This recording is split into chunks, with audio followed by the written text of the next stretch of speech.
What's going on, people? It's your man, the YB, back once again. Big shout out to my doggy, Soko, for coming through and boosting up the coin. So, Azim versus Dalton Smith. Dalton Smith, to be tell the truth, people, I don't really know these cats, that's the truth. I only heard about these two dudes when Eddie Hearn came out saying Azim. Tell a lie. I watched Azim versus O'Hara Davis. I got bumped, I think, for a fiver. O'Hara Davis was like 8-1. I thought I'd take a punt. Useless Nick, man. Get him out of here. He lost my money. Send my money, man. Cotton picking looking ass. Anyway, where was I? Listen. Bash. Listen. I watched Azim versus O'Hara. O'Hara was shot to bits. Legs stiff and slow as molasses. That said, he was quick. He's very pingy. 2-2s. Around that time or before or after, Eddie Hearn comes out saying, Dalton Smith, we want to fight you. And Ben Shalong, like he always does, pulled Azim out of the purse bids. It was a purse bid situation. A purse bid gate. Ben Shalong's favourite flopper. So Azim bottled it. And since then, they both had fights. So Dalton Smith fought someone. The guy was a complete bummington, to tell the truth. He blew his back out in a round, but the guy was no good. Proper no good. A proper stiff. Yeah.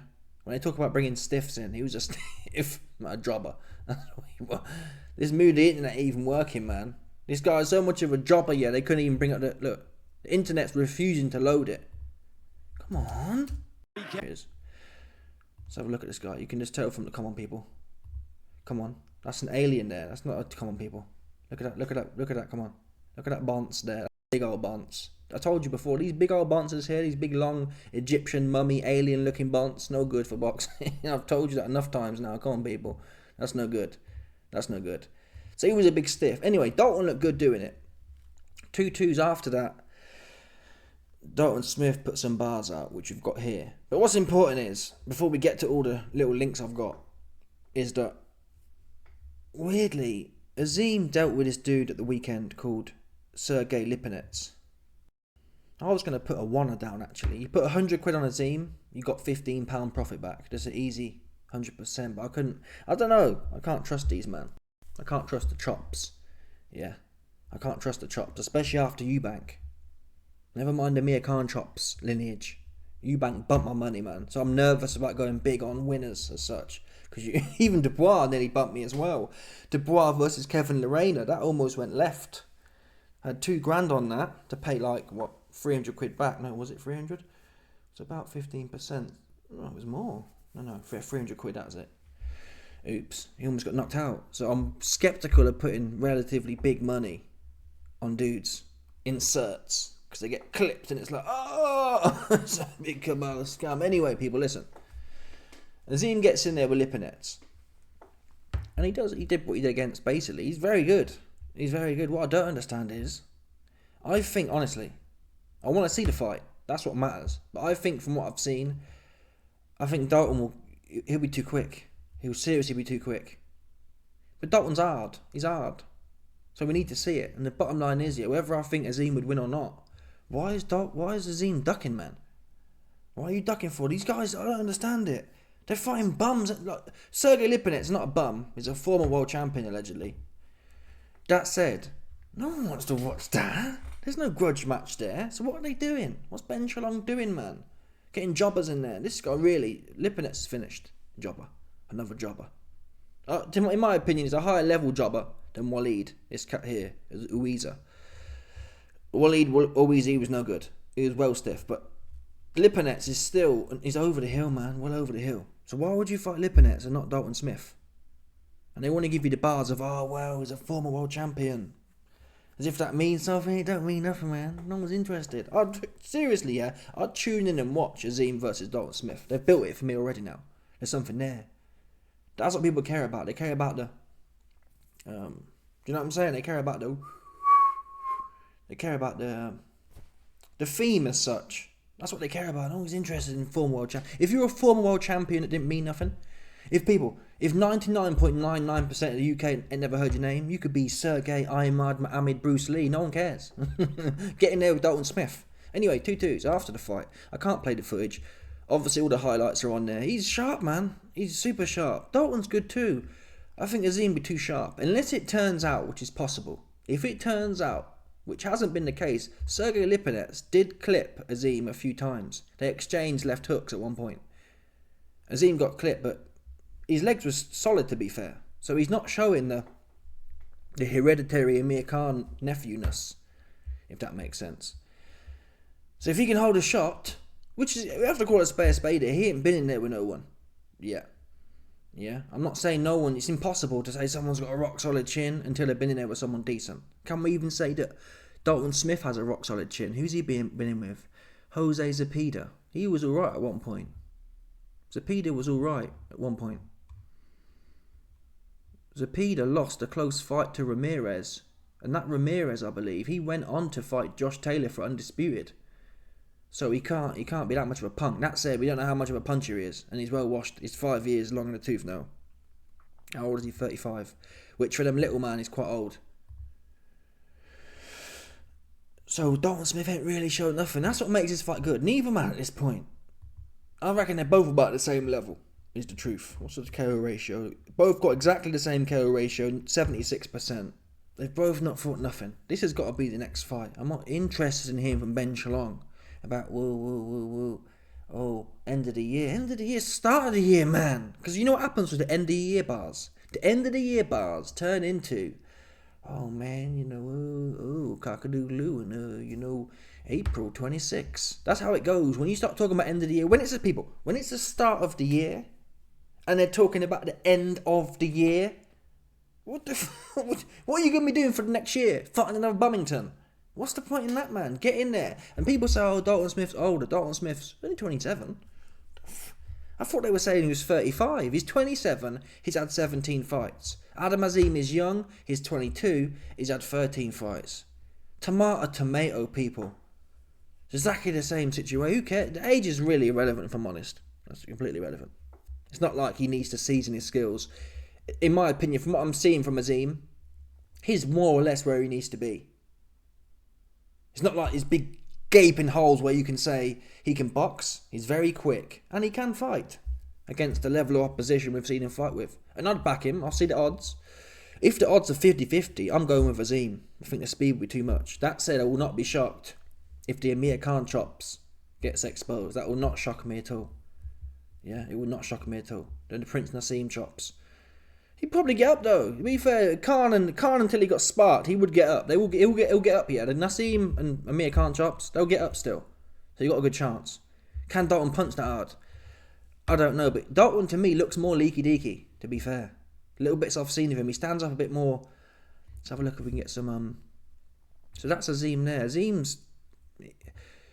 He's more magical than Dalton, I'd say. There's more, it's a bit like, I don't know, pick a name. He's more magical. He's throwing more unorthodox shots. Dalton Smith, I mean, he's not a dumb fighter either, to be fair, but I'm trying to get some clips here. Oh, there's no Moody clips on here. But yeah, from what I've seen, Dalton doesn't look as fluid as Azim. The bottom line, people, is, listen, he wants to fight. He wants it. So what are we doing talking about it for? There's nothing really these guys can do. Apparently Dalton Smith's in line now for a world title. I don't know how they're getting these. Where is it? Wait, is he 140? He's 140 in weight. Let's have a look at 140 is jam-packed though, isn't it? You've got Haney there. Teofimo. It's a step too far for me with Dalton Smith.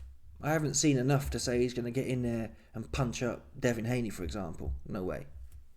No way. For me, Dalton Smith's closer to a Kambosos than he is a Devin Haney right now, from what I'm seeing. So they need this fight next. Both of these cats, neither of these cats is anywhere near ready to jump on the world stage, from what I've seen. Bottom line. When we're talking about Teofimo, although he puts on stinkers as well, but the best of Teofimo, there's no way I see enough. They ain't done enough. Teofimo beat Lomachenko and Josh Taylor. They're solid, proven wins. These two men need each other. If someone comes out dominant, let's say Dalton Smith catches him, bash. Let's say Dalton Smith or Mia Khan's him, bash. Let's say Adam Azim sorts out, fills him right in for him. then we can say, okay, these guys ain't playing. But until then, no Ben Shalong. There's no, later in the year, do it next. What is wrong with you? To some extent, no, I do understand why Ben Shalong is procrastinating. What do we know about Ben Shalong? Ben Shalong, his dudes keep getting smoked. Ben Whittaker got smoked. Yeah. Fraser Clark, soft bones. Fraser soft bones Clark got popped. I'm sure there's another one in there. Who is it? Whittaker, Clark, someone else maybe? I'm not sure. Maybe someone else as well. Throw someone else on there for shits and gigs. This could be the unlucky 3 in a row. But this is the fight game, man. And I believe if Azim's good enough to become world champion in this era, when there's no easy fights at 140, to be honest. You've got to deal with Dalton Smith, right? And vice versa. If Dalton Smith's going to do anything with them, man, at 140, even Pitbull Cruz, who's a former champion now, any of them, man, they need this fight in dominant fashion. It shouldn't really be a life and death. I don't think if you put any of the top guys in there with these two cats, they'd seem more seasoned to me. But listen, what else they can do? I think it'd be not a disservice, but if Dalton jumps into a world title fight now, let's have a look what belt he's in line for and see who's the actual champion. There might be a weak one there. Maybe that's the play they're going for. Where is he? Okay, WBC. So let's have a look now at the WBC 140 pound, which is what? Light welterweight. WBC 140 pound rankings.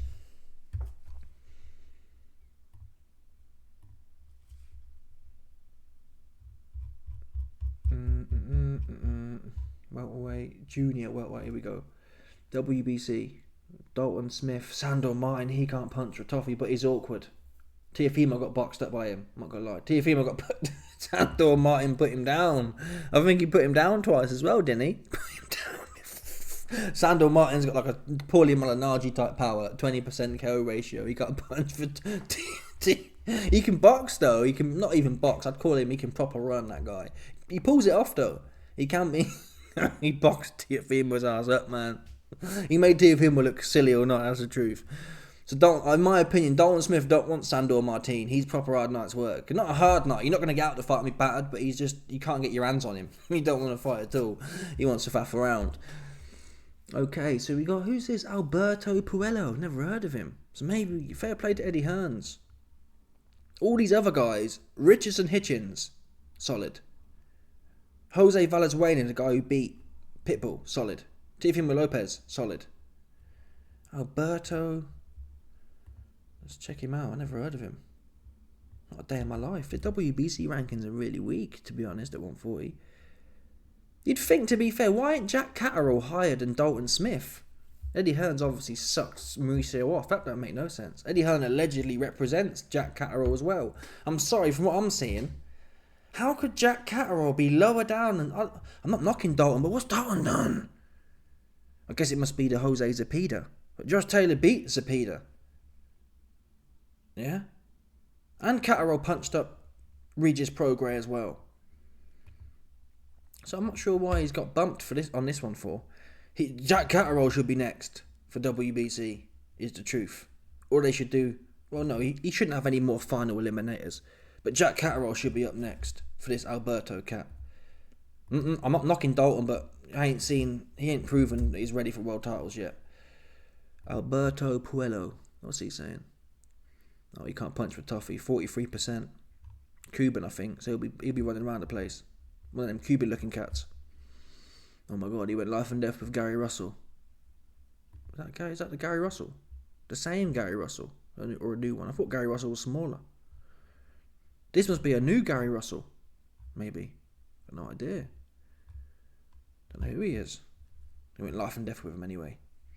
Oh, they're scheduled. So this WBC guy is scheduled for a unification fight. This Alberto Puello's scheduled for a unification fight with Jose Valenzuela. Anyway, I've digressed. Let's now get to the bars, the interesting part. I probably should have started with this part, to be fair, but here we go. Adam Azim beats Sergey Lipinets and then comes out red hot, calling out Dalton Smith. Horizon, who do you want to fight next? Whatever my team suggests. But you know what? Dalton Smith, you better be watching, mate. Because you ain't that good, my friend. The guy you've been fighting your last fight, he ain't all that. Trust me, I'm coming, baby. I'm coming. I've heard suggestions, obviously, because you two have been mandated before it didn't happen. Heard suggestions, that fight's further away than it has ever been. But would you now say that he is in your crosshairs, that the Dalton Smith fight can happen and should happen? Look, it's still marinating. But when I do fight, I'm going to teach him a lesson. So you be better watching. Shay, just one quick one on the performance. You're going to come down and join... Come on, bro. Fighters should never talk about marinating. When you're calling someone out, I knew it was Fugazi anyway when he started saying, "Oh, whoop-de-whoop, my team will decide." That's what he said, starting out. Hey Adam, what do you want next? Oh man, cock-a-doodle-oo, I want my team. I want what my team wants. That's whack, man. You don't want the Dalton Smith fade. You're scary. Bottom line. That's what that means. Dalton Smith wants it. You're both a similar level. He's 27, you're 22. Who cares? You're either a grown-ass 140-pound man or you're not. You're not 12 years old and he's 27. You're 22. You're probably the peak of your life, to be honest. In other sports, you're peaking at maybe not 22, 25. Bottom line, you're not 30 when you're peaking in other sports. You finished in football when you're 31, 32. Proper finished. For example, you peak. Most athletes peak around 25, 26, athletically speaking. And it's not like this cat, Azim, has a whole bunch of things to work on. He looks solid to me. And this ain't like you're not getting him to go in there. It's not like it's Adam Azim. You need to fight Gennady, Aimard, Beterbiev, Bruce Lee, Muhammad. It's Dalton Smith, who's of a level, experience-wise, and from what I'm seeing on the screen, you should be comfortable, man. I've got you as a favourite. I think the bookies would have him as a favourite. Oh yeah, it needs to marinate. You don't want that fight. Like I said, that's what I told you, man. They're talking about February 2027. That's what they're really saying. Oh, well, the end of this year. The end of this year turns into 2026, which then turns into early 2027. Fact. That's the playbook. That's the okie doke they hit you with. Yeah, end of the year. So when we get to the end of the year, they say, oh, well, Christmas is coming up and Ramadan's coming up. So, 100%. They do them plays there. Yeah? Talk rubbish and then talk about Christmas and Ramadan. To get you over to the next year, and then it's whoop-de-whoop, and no good, man. Get in there and fight. You're ready. I'm telling you, you're ready. Why don't you feel like you're ready? What's the point mentioning his name? Don't mention his name and talk about marinating. What are you gonna do? Fight another bum of the month? Washed up dude, 55-year-old dude, Sergey Lipinets. Is that what you're gonna do? It must be, because you don't want to fight Dalton Smith. What are you playing for? Dalton on your ass. I think you win the fight, but I'll be happy, to be fair, when the fight does happen, Dalton should win. Just on principle. Look, I don't like people moving like that, calling people out and then not wanting to fight there and then. Don't call him out. Say, listen, I'm still in a stroller, yeah? I've still got my child support wheels on. What do they call them? When you buy on a bicycle and you have the child support wheels. That's what you should say. Say, listen, Dalton, I don't want to offend you, mate. I'm not going to call you out. My dad's still taking me to nursery. Yeah? I'm not ready for you yet. That's what you should say. Say nothing, or you say that. What you don't do is say, oh, man, yeah. Ooh, I want you. I want you, Dalton. I'm coming for you, Dalton. Marinating. That's mad. That's what corny promoters say. That's a corny promoter bar about marinating. So he don't want it. To be fair to Fraser Clark, yeah, you can say his bones are soft, but he was pissed off. He said, no, I wanted this fight. Ben cucked me. He came out and said it. Dalton Smith is pulling the party line. Yeah, well, my team and marination. Seasonings. Come on, people. Come on. Anyway, Dalton Smith had this to say. When it comes to the topic of Adam Azim, it was when I won that European title. Yeah. It was the only time I mentioned his name. And like I said, we've gone past that now. And obviously all the talks come from the medias, this, that, the other, his behalf, turning down fights, vacating the belt. I've made no noise after that. Just let everything else do that. We want it. You know, it's true. I've been making the noise. He's right. Because you know what it is. We, as you say, we grew up on not just needle but domestic fights. Yeah. There's nothing better than a domestic dust up for me. Like when you see two Brits go at it, and then you're like, okay, you've almost conquered Britain now. Now go to your worlds. Yeah. And there's something about this fight where I feel like obviously they're talking over there, Ben Shalom and Shane McGuigan, and kind of we're talking over here, and I'm like, let's just get it done. Do you think it will happen? Like in the next sort of 12, 18 months, do you think it's almost going to get to a situation if you both keep winning that it's inevitable or no? Yeah, I think definitely. I think it's going to happen. But like you say, it's when it's right for both teams. Obviously, I wanted it last year. They obviously didn't. Yeah. And like you said, for British boxing, as a British fighter, in your careers, you always need that dance partner. The likes of George Groves, Cole Froch, James DeGale, Kell Brook, Amir Khan. And Eubank. Yes. That's what people remember you for, those big nights. So when you've got a dancing partner like that, you've got to take advantage of it and make sure the fights happen when they need to happen. But for me, look, I'm on my own trajectory. I know what path I want to go down, and mine's to go and win the WBC world title. Obviously, Adams chose the IBO route. So yeah, I mean, that's always going to be there. That fight's always going to be there, but it's the least of my interest at the minute. You know, I've got bigger things to focus on. I don't know if you know, but he's a big Sheffield Wednesday fan, like massive Sheffield Wednesday fan. Mr. Sheffield, you were telling me. No, so they both just fell off, man. He should be. If I was Dalton Smith, I'd be saying, listen, you see you're plumber from wherever you're from. You are getting it. Never mind no WBC. Yeah? Never mind no Never mind no WBC. What I can tell you about you is you are proper getting it. Proper. Old school. No Diddy. That's how you getting it.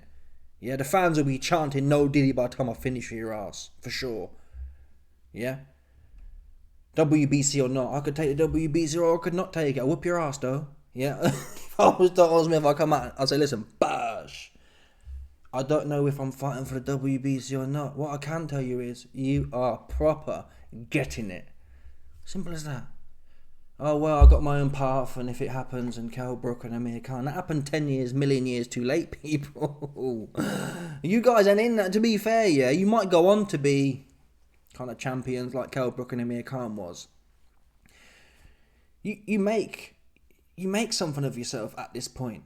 This is more like, this isn't, what's the word? This isn't Carl Froch versus George Groves. This is DeGale versus Groves. Did they fight, actually? I think they did fight. That's what it's more of. DeGale and Groves were coming up. It wasn't, I don't think, yeah, Groves and DeGale didn't fight for a world title, I don't believe. Let me check that, actually. This is what this is. This is like a British mid-level, I'd argue it's like Dave Allen and Johnny Fisher. Yes, these two cats are further on than both of them men, but in terms of the zeitgeist of the public, there's no way this fight's bigger than Dave Allen and Johnny Fisher. Let's have a look at, what's his name again? What's Horsehead's name? Horsehead, James DeGale. James D. Gale. Box track. I'm sure these dudes fought well early in their career. And they both went on to win world titles. That's what the level of this fight is, man. It's not Amir Khan versus Brook. You guys ain't done nothing. Okay, DeGale. Yeah, he fought DeGale. Here it is. Commonwealth belt. So this is the level we're talking about. British belt, Commonwealth belt. That's when you do this kind of fight. And guess what? Like DeGale did. He went on years later to win a belt somewhere. Yeah, he won a belt 4 years later. After a loss to George Groves. Not the end of the world. If you're going to become world champion, you will.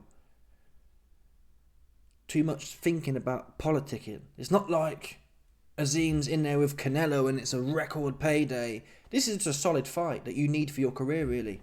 Being able to deal with having a fight like this at this point, it simulates what a big world title fight is going to be like. A lot of pressure. Different pressures. This is more social pressure. Dalton Smith versus Azim. Social pressure. Beef pressure. But in a world title, you're going to have my big moment pressure. Similar though, how you react to it. When you're in there fighting these old washed up bums that mean nothing to you, there's nothing on the line. There's no belt on the line. There's no pride on the line. There's no beef on the line. It's like whatever. So this preps you for a world title fight. Because you might F around and get smoked in the world title. And then what happens is, it's like, oh, this guy's washed up. I guess you can argue, well, if the loser of this fight, they're so early in their career though. Yeah? Let's say Adam Azim lost. And? He's 22. 3-4 years from now, he could be undefeated again. He would have learnt from that loss and running with it. It's always ridiculous, man. It doesn't mean nothing at all. Even in that example I showed you with De Gea lost. Did it stop him? No, it didn't. So what's the point worrying about it for? Proper weird. Anyway, people, let me know your thoughts. Smash the like button, subscribe, like off the bell, 100%. There's no doubt about this on people. Stop it.